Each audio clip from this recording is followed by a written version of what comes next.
EA-18G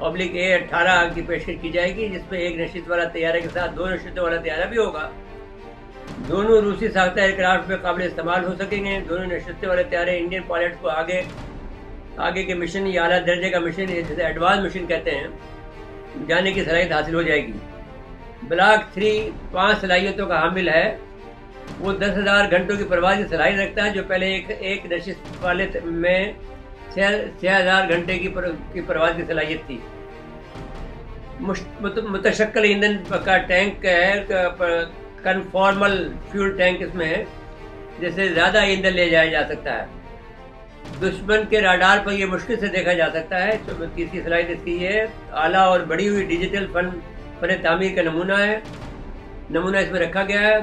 جو digital net working, پھر اس کے علاوہ جو ڈیجیٹل نیٹ ورکنگ جو P-81 پوسیڈون میری ٹائم ایئر کرافٹ اور دوسرے امریکی ایئر کرافٹ، یہ امریکہ کے طیاروں کا نام ہے کہ ان طیاروں سے رابطہ کاری یا ان کے ساتھ مل کر کام کر سکے گا۔ تو اگر آپ یوں دیکھیں تو یہ سوال اٹھے گا، کیا انڈیا امریکہ کے تابع ہو جائے گا اس طرح؟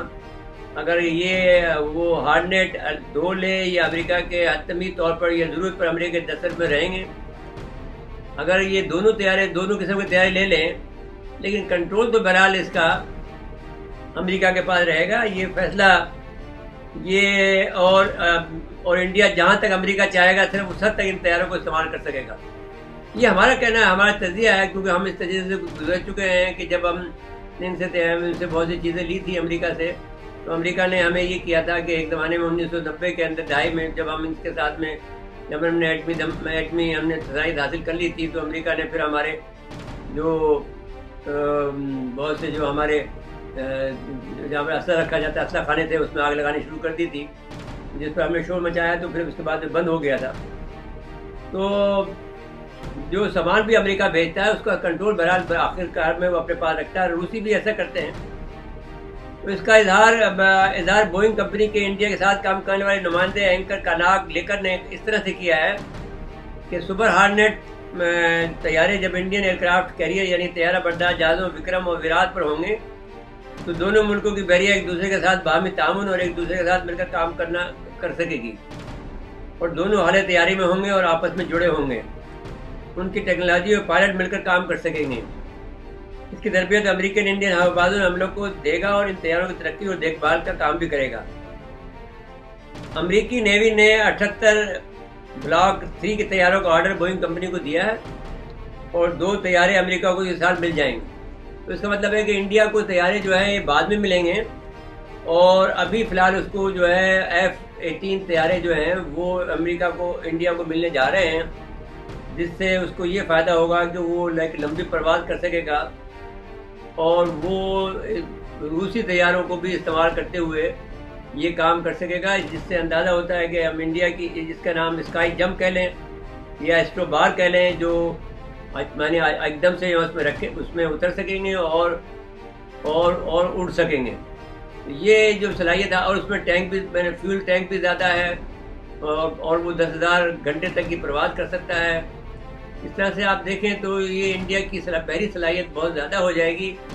اب سوال یہ ہے کہ پاکستان کے پاس اس کا کیا جواب ہے؟ یہ تو اب ہمیں دیکھنا پڑے گا کہ پاکستان کی صلاحیت کا دائرہ کار کہاں تک پہنچا ہے، کیونکہ ابھی تک تو ہمارے پاس طیارہ بردار جہاز بھی نہیں ہے۔ ہمارے جب اب ہم نیوی والوں سے بات کرتے تھے تو وہ کہتے تھے کہ ہمیں طیارہ بردار جہاز رکھنے کی ضرورت نہیں ہے، اس لیے کہ ہمارے پاس ہم اس کے متعامل نہیں ہو سکتے، ہمارے پاس اتنے پیسے نہیں ہیں۔ دوسرے یہ کہ اس کی ضرورت بھی نہیں ہے، کیونکہ ہم جو ہے وہ اس کے بغیر بھی گزارا کر سکتے ہیں۔ لیکن اب جب یہ جو MRCBF جو ہیں طیارہ بہار جہاز میں جو ملٹی رول طیارہ بہار جہاز میں اترنے کی صلاحیت ہے، یہ ایک خوفناک صلاحیت ہے، جو کہ اگر انڈیا نے حاصل کر لی تو پاکستان کے اوپر اس کی برتری بالکل واضح ہو کر سامنے آئے گی، اور ہمیں اس کا کوئی نہ کوئی جواب تیار کرنا پڑے گا۔ تو اب اگر اور یہ 57 کی تعداد میں خرید رہا ہے، اور اس کے علاوہ ایک ایئر کرافٹ کیریئر بھی اسے خریدنا پڑے گا، وہ اس سے یہ اندازہ ہوتا ہے کہ امریکہ جو ہے وہ اس کو اپنے دباؤ میں رکھنا چاہتا ہے، اسے پیسے نکالنا چاہتا ہے انڈیا سے، اور انڈیا کی معیشت بھی کافی تباہ ہو گئی ہے، لیکن اس کے باوجود بھی وہ اسلحہ خریدنے جا رہا ہے، اور اب مسلسل خریدتا جا رہا ہے۔ اچھا، اب یہ غلیل نما تیاری کی یہ صلاحیت ہوتی ہے کہ آپ غلیل نما رن وے کی صلاحیت یہ ہوتی ہے کہ جب جہاز اترتا ہے تو وہ ایک میگنیٹک رن وے بن جاتا ہے، جہاں تک جانے کی اس کو طیارے کو رکنے کی صلاحیت ہوتی ہے وہاں تک وہ رن وے خود بخود بنتا چلا جاتا ہے، اور جہاں پر وہ رک جائے گا تو پھر وہ واپس آہستہ آہستہ واپس آ کر نارمل اپنے اس میں جہاں پر اس کی لینڈنگ پوزیشن ہے یا جہاں پر اس کو رک کر کھڑا ہونا ہے وہاں جا کے کھڑا ہو جائے گا۔ تو یہ کیٹاپلٹ جو ہے وہ یہ مغناطیسی صلاحیت کا حامل غلیل نما، جسے غلیل نما کہہ سکتے ہیں، غلیل نما میگنیٹک غلیل نما مغناطیسی غلیل جو ہے جسے کہتے ہیں، وہ یہ فیصلہ انہوں نے 2015 میں کیا تھا یہ ان سے لینے کا، اور امریکہ نے ان کو آفر کی تھی، اور اب انہوں نے اس کو عملی جامہ پہنا دیا ہے۔ تو ظاہر کا اس سے اندازہ ہوتا ہے کہ بھارت جو ہے جو تیاریاں کر رہا ہے نیوی کے حوالے سے وہ بہت زیادہ ہیں، اور امریکہ اس کی مکمل مدد کر رہا ہے۔ بیسیکلی وہ چین کے خلاف اس کو تیار کر رہا ہے، اور چین اس کو کس طرح سے اس کا جواب دے گا اور پاکستان اس کا کس طرح جواب دے گا یہ آنے والا وقت بتائے گا۔ ناظرین کرام، یہ ایک بہت خطرناک صورتحال ڈیولپ ہو رہی ہے، جو عام ریس ہو رہا ہے اور خصوصاً نیوی کے حوالے سے ہو رہا ہے، وہ بہت زیادہ پیسوں کے کو خرچ کرنے کا حامل بات ہے، اور اس سے بہت زیادہ پاکستان کو اخراجات بڑھیں گے، پاکستان کے اوپر بوجھ بھی بڑھے گا۔ اب دیکھنا یہ ہے کہ چائنا اور روس مل کر پاکستان کی کیا امداد کرتے ہیں، یا کس طرح سے پاکستان کو انڈیا کے برابر لا کھڑا کرتے ہیں۔ اگر وہ اپنے مفاد میں دیکھیں تو پھر انہیں کچھ نہ کچھ کرنا پڑے گا، کیونکہ رشین ایمبیسڈر نے انڈیا میں بیٹھ کر یہ بات کی ہے کہ انڈیا کو پاکستان سے ہمارے جو تعلقات بڑھ رہے ہیں اس سے خفا نہیں ہونا چاہیے، بلکہ ان سے ہمارے تعلقات ہیں لیکن انڈیا سے ہمارے بزنس کے تعلقات ہیں۔ یہ بات ضرور کی ہے، لیکن ان کا ٹل جو ہے پاکستان کی طرف نظر آتا ہے، جو کہ ایک اچھی علامت ہے، لیکن اس کا اظہار کیسے ہوتا ہے یہ دیکھنے کی بات ہے۔ ناظرین کرام، اجازت لیتے ہیں، اللہ حافظ۔